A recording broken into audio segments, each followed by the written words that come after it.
Oh, he said go for it? Excellent.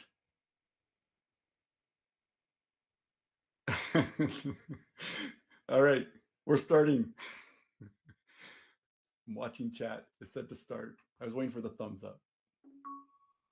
The card in the back of the room.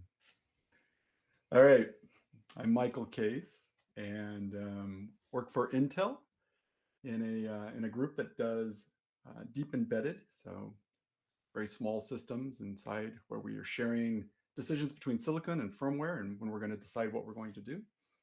I'm going to talk today about message handling in embedded systems. And while the techniques and things we talk about are probably applicable to larger domains, but I'm going to try to talk in particular about embedded in this particular approach. This is not a new subject, right? This is something that I toy with a lot.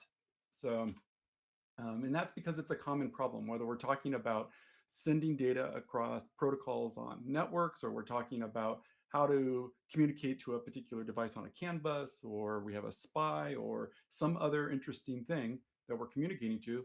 Messaging happens all the time.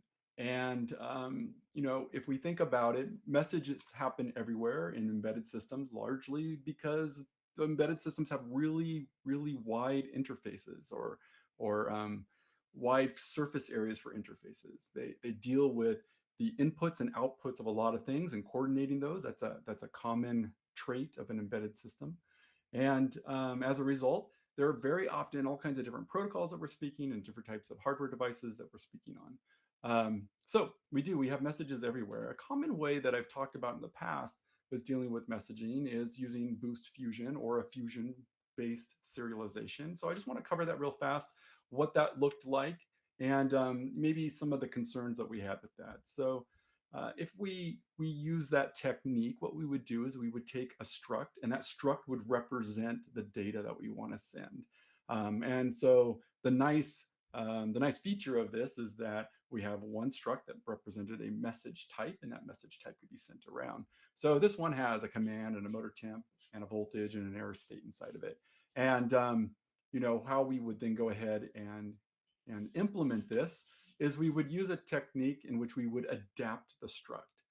Adapting the struct basically, and whether you're using Fusion or some other type library, maybe your own even homespun library, is it provides some facilities so that we can convert into to and from a tuple of references.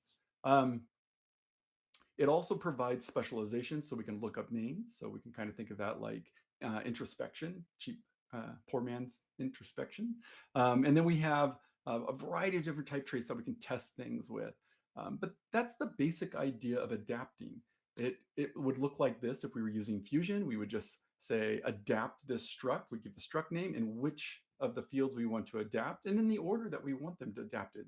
Because what eventually is going to happen is we're going to get, we can think about it as a tuple of references to those items. And so we could rearrange them in the order that we wanted. We could duplicate them if we needed to duplicate them. So we're just adapting it to look like something else. And in Fusion, they usually call these sequences. You can call them whatever you want, but it basically looks like a tie. That's kind of what is happening down in the meta programming. It looks like it's taking in the input and it's doing a tie. Well, as you know, a tie is just going to take and create a tuple of references to the arguments that are passed in the argument list. So the argument list in this case has a uint8 a uint8 type, two of those, and a 16, and then another 8. And so now we have references to those. This is great because now I can use all the facilities that I have to deal with tuples, which are quite generic, and I don't have to worry anymore about the type actually. And so I'm going to be able to reach in and do things. So the reaching in and doing things looks like this. I should say how we're going to want to use it is something like this, where we created our read status response type, and we're going to go ahead and just send that. So what would a send look like? Send then looks like basically a function that takes in the struct that comes in, and it calls apply. If you remember apply is going to be this function, this function that's going to take a function to call and a tuple, and it's going to take the elements of that tuple and expand it out as the argument list to the function that's provided. And so we're going to call our as sequence, which is going to take our struct that came in, create that and make it into a tuple of references. And now that tuple of references, each of those elements inside of the tuple will be expanded out as arguments coming in. And then we can just go ahead and call, in this case, semantics, passing it each of the parameters. We're now using more modern techniques than we used to. We used to have to use all kinds of ugly metaprogramming in order to achieve this. But we can go ahead now and expand out that pack and call semantics. What's in semantics? Well, maybe semantics looks like this. They're just overload sets. The reality is that it's usually more complex than this. We actually usually implement the emBOs using template specialization for a variety of different reasons. So this is the basic idea of this type of serialization.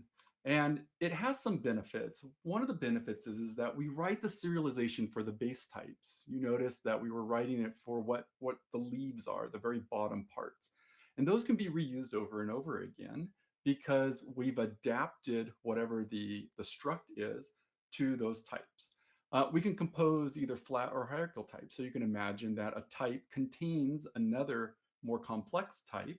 Well, that type can be adapted and so forth all the way down. And we can just keep unrolling those adaptations. And it's much more declarative in nature. So we only have to declare what each of the different types will do. If we want to add a new serialization capability later, we only have to deal with the leaves. There's no intrusive type, to value, from value type thing that we have to write. It's a really nice way to approach serialization. Okay, but here's the problem. So we have this really beautiful struct at the top. It represents my command, motor temp, and voltage and error state. And you could imagine that I have this data stream in which it has, if we're thinking about it in bytes, A9, motor temp, something like a pad. And then there's the high and the low for the voltage, and then some more padding, and then error state. And error state, of course, is more complex than just a value. It actually is a bit field. And so 2 of the bits mean something, the rest of the bits don't mean anything. And now how are we going to map this to something that makes sense to do adapt? Well, I mean, one of the things we can start doing, right, is we can start saying, well, I want to add some padding in there. So I'm going to go ahead and pad my struct so that I'm going to try to make the memory layout of my struct match the memory layout of the packet coming in. You can maybe achieve that.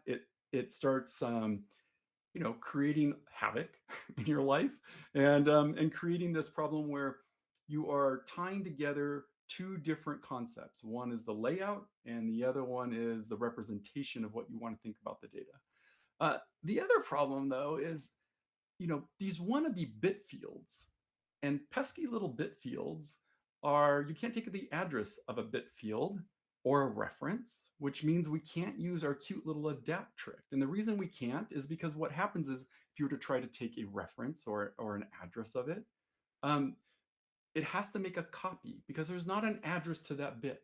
So you get a copy of the thing, which completely defeats what we want to do. It's a const reference of a copy as opposed to a const reference of the real thing. So that won't help us too much for the right side because we want a real reference on the writing side.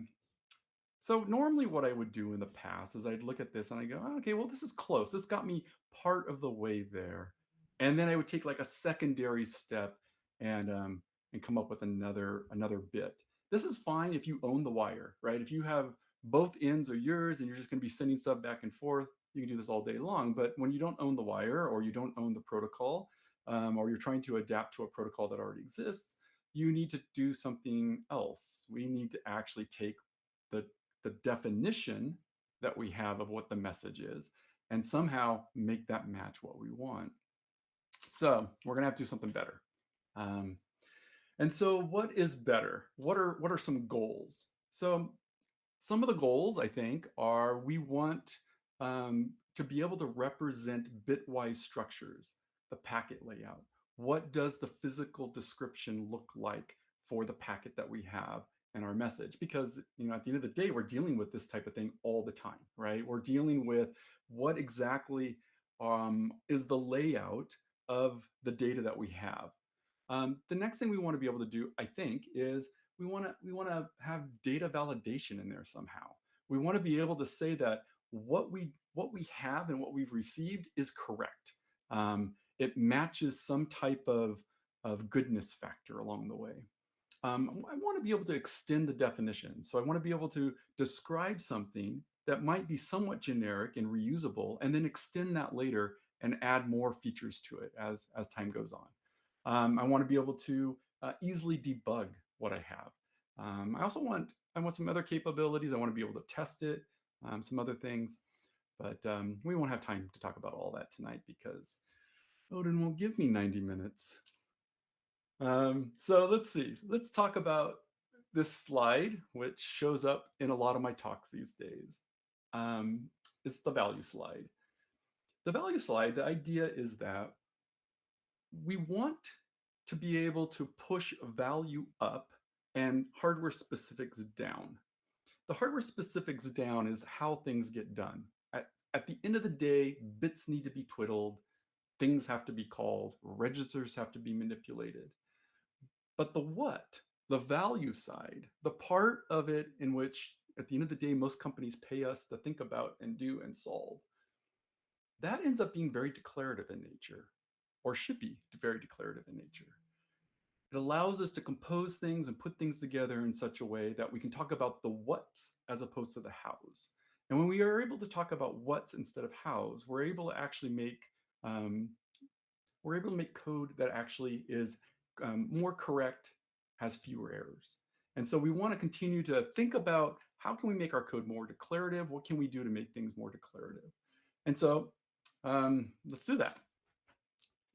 No talk about messaging should happen without something to use for the messaging example. So beginning of 2021, last year, I worked on a project having to do with a bunch of really big robots and other accessories and stuff. And one of the things that we had on that was this little GEMS RDM servo, cute little brushless servo.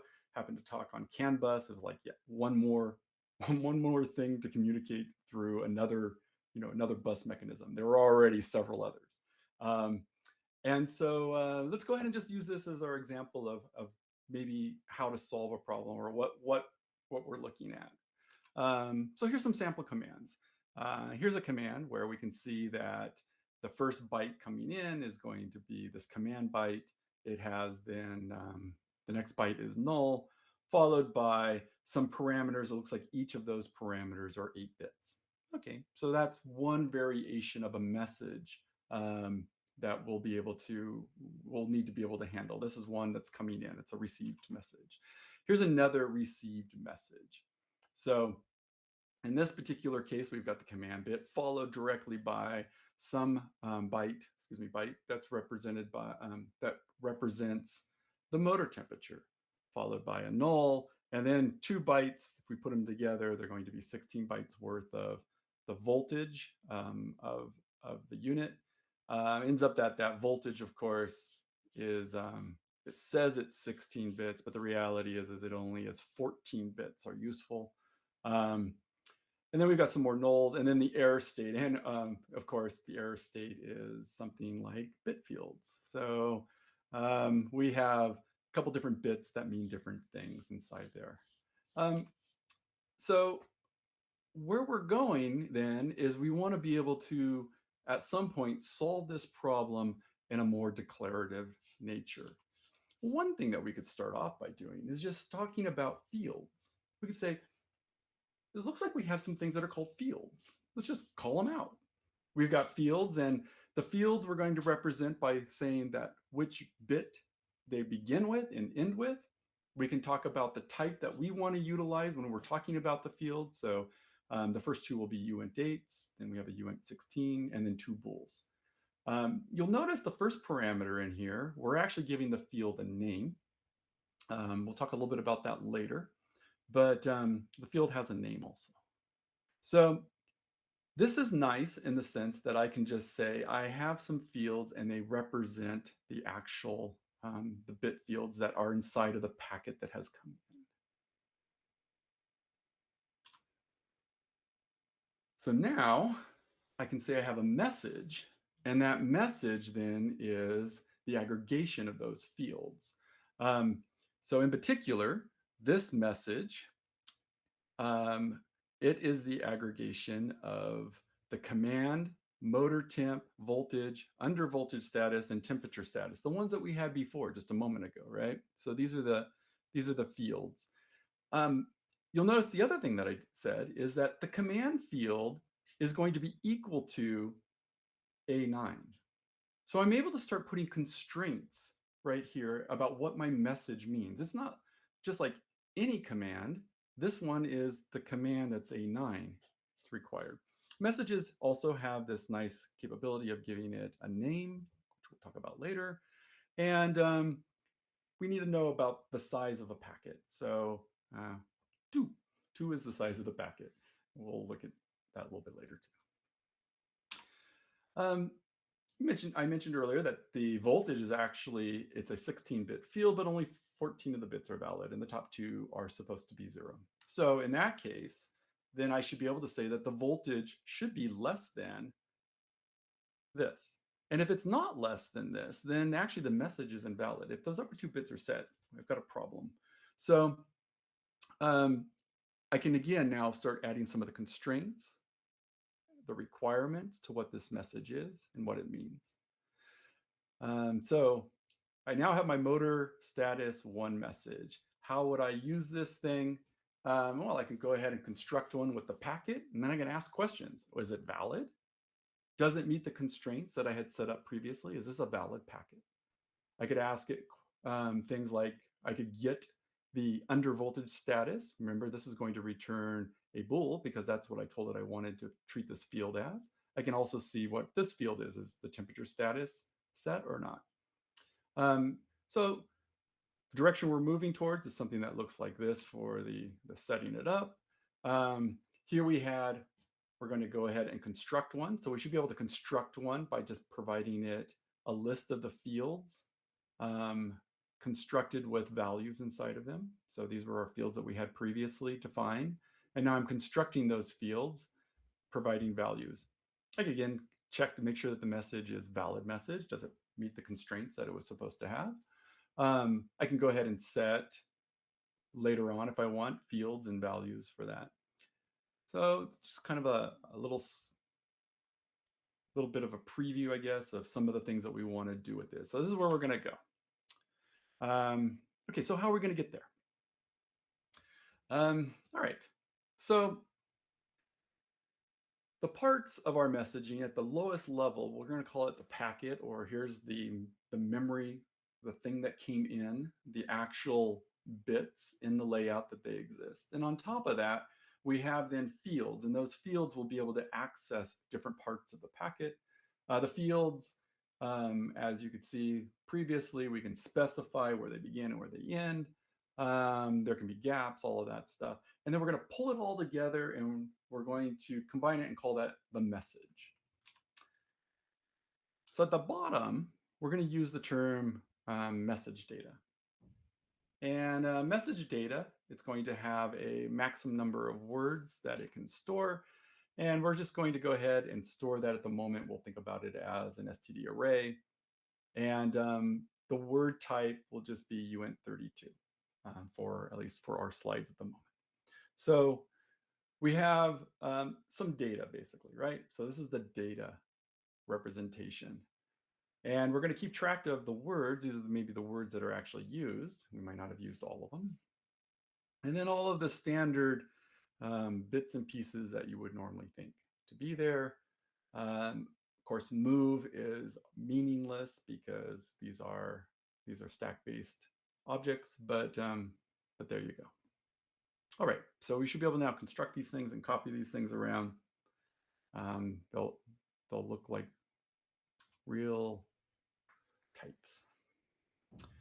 All right, so I know there are rules, like you're not supposed to read slides to people. That's one rule. I didn't see that there was a rule where you weren't allowed to like just state obvious facts. So initialize your list will make you sad. There's the free obvious fact for today. If you didn't know that, you probably just don't follow me on Twitter because I probably complain about initialize your list at least once every 3 or 4 months because I find some other way that it makes me sad. All right, so it would be cool to be able to use initializer list, which is kind of a non-solution for us. The initializer list, we should be able to just pass in for our data, and we're going to take the packet data that we have and stick it in here. We should be able to just like pass it in, initializer list.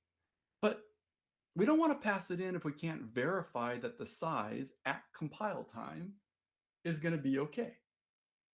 And if you go ahead and write this code, it looks really reasonable. I don't know. This is where I'd ask for hands or I'd look for shakes of heads. Doesn't this look reasonable? It looks totally reasonable. So I'm going to ask what the size is and just make sure it's less than or equal to the max count word. But when I do that, I get an error. And the compiler error says, buddy, this expression is not an integral constant expression. I'm like, what are you talking about? Of course this is an integral constant expression. Okay, fine. We're going to go look at cppreference.com and we'll make sure that it is. Well, look at that. It is. See, look at that. Const exp. Since C++ 14, my compiler flags are turned on with 17. It should work just fine. Life should be great. Except it's not. And the reason is, yes, that function size is constant expression. But source being passed in is not a constant expression variable. Variable arguments are not constant expression variables. And so once again, we are sad about how initializer list works. This, I think, is yet one more situation where hybrid types are a mistake. Like if we want initializer lists, that's what double curly braces mean. It inside the compiler, it looks at it and goes, you're making an initializer list. You can't access that unless I give you control through the magic library side in STD, but it's an initializer list. The problem is that when we use the magic library, it follows all the normal type rules, and now we can't do anything with this that we'd want to. If this was a real type, like built-in type, it would know that this is constant. It can't change. It's always constant. This would be perfectly valid. But unfortunately, it's not. Okay, I'll stop complaining about initializer lists for a little bit. So we're going to move to our new hope. Once again, variadic templates will come in to save the day. If we have an initializer list, the reason it got created was because we had literal types. We knew things, either literal types or variables that were being taken care of right there on the spot. We knew what they were, and we created our initializer list. We might as well just create our message data type that way. So let's just pass them in as arguments. So we can now go ahead and set up our word count, the actual number that got passed in. We can pass that off to our data. We'll cast it to a uint32. Not care what you passed in. Be good enough for us for right now. And we can now finally check to make sure that what you are initializing is not going to expand past the storage that's inside the system. So good. We're going to get compiler errors if we actually passed in something larger than we had room for. All right, cool. And for the moment, let's just do arrays too. That makes sense. So we'll take arrays. We can check those at compile time. All right, that's enough to talk about for our data type, so we'll never finish. You can add all the constructors you want. They're probably not required, but if you wanted something that just handles anything that's iterable, you can do that. It also has all the standard concepts for accessors, comparison operators, and size, things of that sort. All the things you'd expect. Okay, let's talk about fields. So fields, what is a field? So here's kind of the shape of a field. A field you've already kind of been introduced to, where it had a certain number of items. So in the template parameter list, we have this name, the most significant bit, the least significant bit. We're going to have a type. This is the type that we want to talk about the field as. Default value of what that type will be, we'll just value initialize it if you don't provide something. And then these match requirements. And we saw kind of that match requirement being used a little earlier. And then a value to be stored inside. Well, values are interesting when we are trying to set the values, but otherwise, most of the time, we don't actually care at all about the value, and we won't actually use an instance of fields. We'll only ever use the type of the field. We won't actually create them. So the type is really important to us. It contains a lot of information that's useful, but values or objects of fields are only useful under kind of rarer conditions.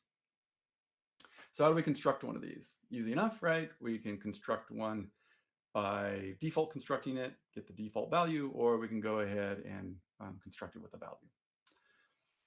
Okay, insert. So, yeah, okay. Insert, how do we take the data that we have and get it into what we want? Well, insert's going to get called at some point, and insert's going to pass in the data store where to put it, and all the things that you would expect to occur are just going to happen here. So there will be compile time checks for the bounds. Does it make sense for the boundary lines of the most significant bit and the least significant bit that I have? Are they going to fit inside where the data store is? All the bit shifting that's needed across boundaries, reapplying proper masks, combining all the bits back together into a T, sticking it in. So that's the part about inserting. Okay. The extracting, how do we extract something back out?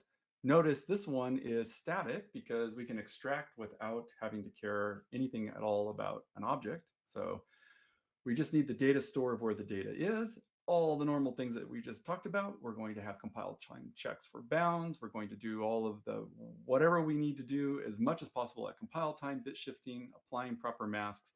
And then we're going to recombine all the bits that we get back out that might cross multiple words back into the type that we have and return the type, the actual type that we want.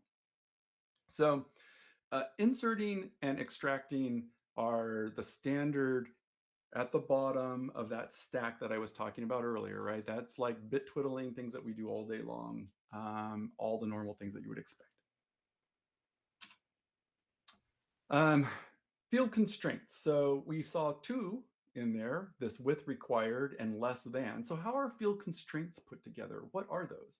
They're actually not so magical. They might seem magical at first, but they're actually not magical at all. Field constraints are simply things like this. The extend field is just going to be a helper that we have that's going to take the parameters for the new default value that we might have and a new matcher that we might have. And it's going to create and return a type that's a field with all the normal field parameters that this field this field was originally described as. So its name, its most significant bit, its least significant bit, the actual type that we want to convert to. And it just replaces the new default, a default value and a new matcher. So when we talk about what is this with required, well, with required is just extending the field that we had with a new value, and it's going to specify that it needs to be equal to that new value. This is called a matcher. Matchers are basically types that have three methods. Really, only one of them is useful, or only one of them is used in this context, which is the callable operator. It is going to take the values in so that I can determine whether or not the thing matched or not, whatever the behavior is.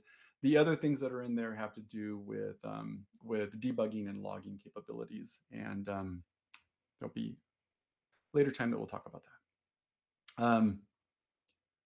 So with required then is just returning a new type, right? It's taking the type that was there and it is now modifying the original type and returning a new type. Same with less than, does the exact same thing. And you can see here at the bottom we have this with match, and you can just add in any matcher that you want. So you can extend the matchers at any point. So that's how field constraints work. All right, so let's talk now about the message base itself. So this is now the next level up. This is the top level that's going to aggregate all the parts and pieces together. And at some point, we will inherit from this to create our own new message types.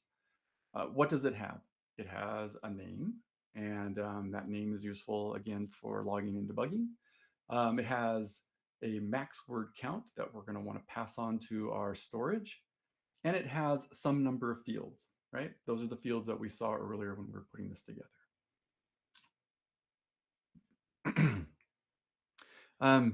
Okay, so what can we do with one of these? Well, we can construct one. And when we can default construct one of these, we're going to want to call set on all the fields. So we'll get to set here in a moment. But as the fields came in as this variadic template, these are the fields that we just got done talking about. We're going to want to default construct one of those fields. And then we're going to call set, which is a method on the message itself. We want to set that field. What are we going to set the field with? Well, we're going to set the field with the default value. And we're going to just use, again, a fold expression. So we've been using fold expressions a lot. This used to be tons of pain to do back in the old days. Sorry, I'm slipping into the old day conversations here. So fold expressions are kind of like this really great tool that as we're thinking about things that have to do with compile time and metaprogramming things, fold expressions allow us to do this type of stuff in the expansions at compile time. And so here we're just expanding out using a fold expression with the comma operator, so sequence. And we're just going to call set on all the different fields with the default value. So what is set? Set is really simple. Set is going to take in the field, and it's going to first do a couple things. It's going to assert that this field is part of this message, because if it's not, it doesn't belong here. And at compile time, we want to know that the field does not belong to this message. And we're also going to check that the field is contained.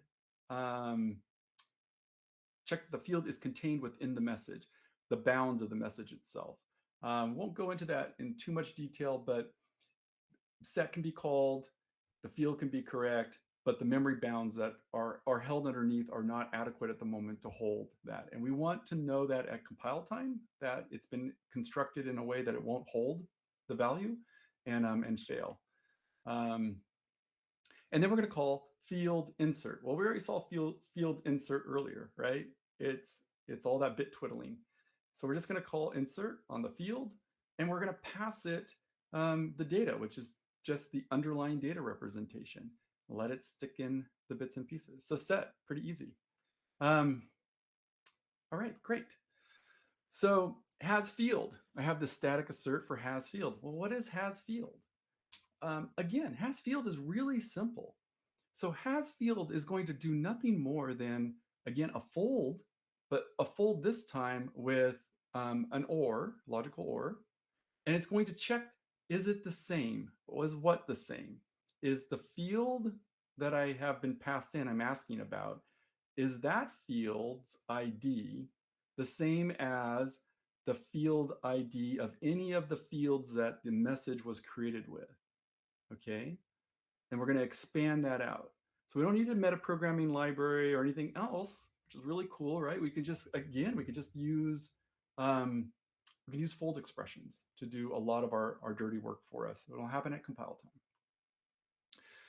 So field ID, what is that? Well, we didn't really talk about field ID earlier, so we'll just add field ID in now. Field ID is, if we have a field, remember there were two parameters, those last two, the default value and the matching requirements, or you can think of it as like the conditions that make it valid.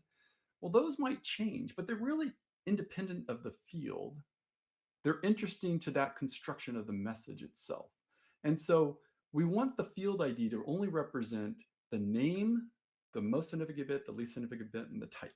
It doesn't need to represent anything else. And so even type is questionable, I think, maybe at this point. So for sure, we want the first three. And so we just want to compare fields are comparable as equal if those are the same. All right, diving back into our message base. So you remember how constructors made us sad earlier. Constructors continue to make us sad because of hoops that we have to hop through.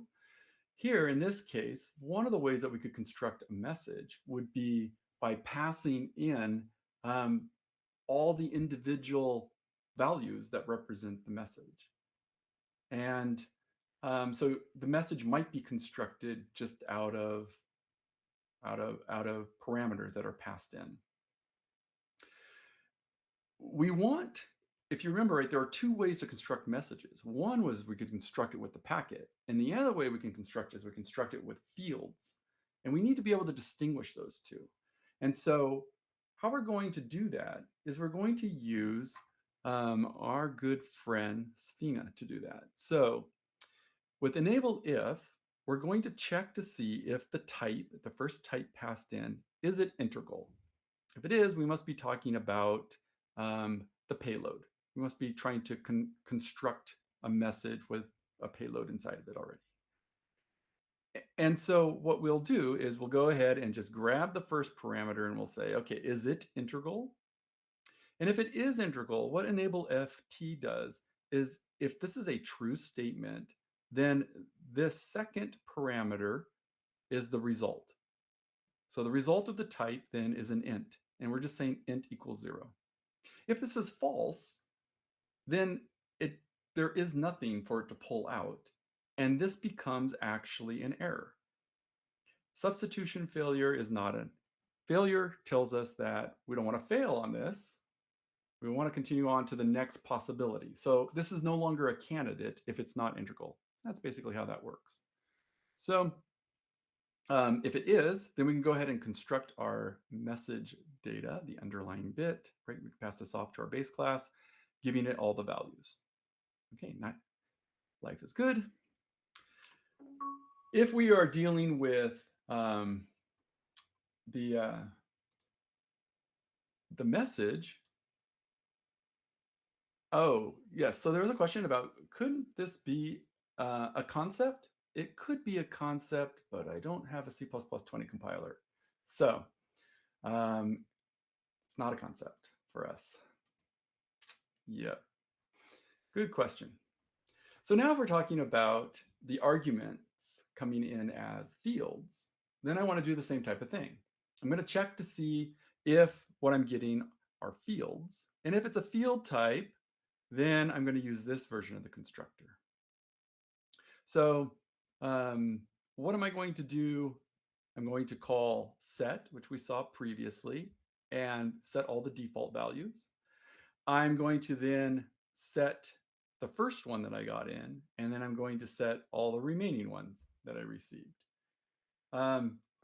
As you can imagine, there are probably some ways that we could, at compile time, figure out a better way to handle this. We can optimize it at compile time. But for right now, this works pretty good for our slide, I think. Okay, so our values are now set. There's just now a question of, what is this is field type? What is field type? And what I want to do is just introduce us again to another tool to put in our toolbox to help us as we're writing things. This is called the detection idiom. There are other ways that I could have written this, but this is the way that I wrote it. We're basically saying that is field type, the first version that is field type is going to be false. And we're going to take whatever type that comes in, and then the type name for the second one will be void. Here, when we specialize it, it's whatever type comes in, and then this is going to produce a void for us. And we're going to go ahead and look here. the type name of T, and I tried to access field ID. Now, if I can't access field ID inside of T, then this isn't a candidate, right? This isn't a possibility to compile. And therefore, this is the only one. It has to be false. Otherwise, it's true. So when you're looking this up to try to learn more about it, detection idiom is what you want to learn about. It's a really nice way to write type traits for determining whether or not something is available or even callable, right? We could do decl type and try to see, can we call a particular method? What would it return? Lots of things like that. So take a look at that. All right, set. So this is set at the message level. What does set at the message level now have? It takes the field in. It checks to see if we have the field. It checks to see if it's contained, and then it does the insert. Okay.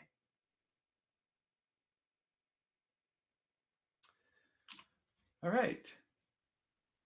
So the rest of the bits and pieces are actually pretty easy and simple to put together at this point. So we'll just leave that as an exercise for the reader. The question is have we succeeded in what we've wanted? We didn't talk yet, and we won't have time to talk about dispatching or testing or debugging of these things. But one of the things that obviously is complicated is how do you write unit tests for messaging? Well, one way, of course, is you create a nice abstraction layer that keeps you away from the actual payloads themselves, right? You're not twiddling the bits in the payload themselves, so that you can do testing. So this abstraction provides a way for us to do that. Dispatching, you can probably start to see how maybe dispatching will come together. We're now able to describe our messages in quite gory details of what it means for a particular message, and maybe then we can describe handlers that will handle those messages. Debugging, quite a bit more about debugging. The final bit here, though, this messaging library we're hoping to open source. We've begun those conversations with the internal Intel proper people. Intel's very excited about open sourcing and sharing different technologies. And so this is part of the things that we're looking forward to open sourcing soon. Luke Valenti, coworker of mine, will be speaking in about an hour on another very, very cool thing that's called the const expert init build, how we put and assemble at compile time systems so that they can do what they need to. So by constructing these things properly at compile time.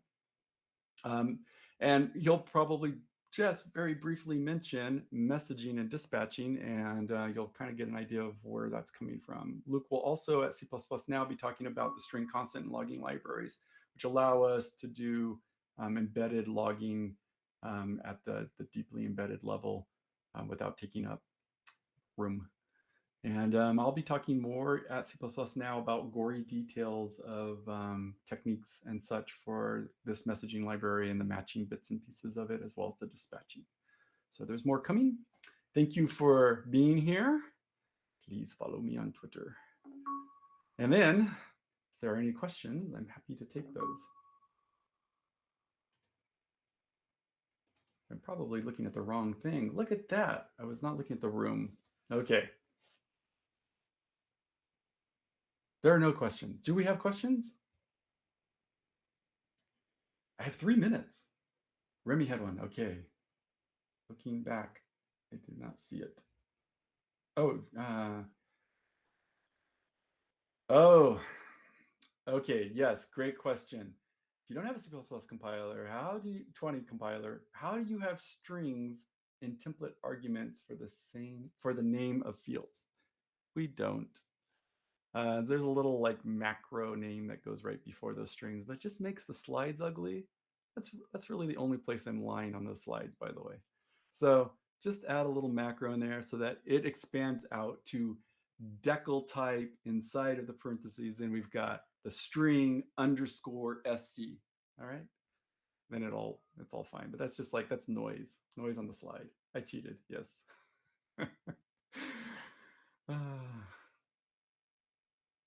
Anything else?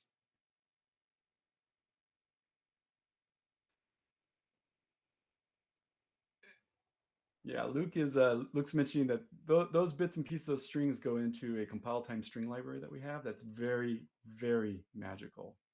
The library is incredibly magical. You'll have to wait though until May to hear more about that. All right. Well, I'll be hanging out. Anybody has any questions? Please feel free to find me wandering about the halls. Thank you again for your time.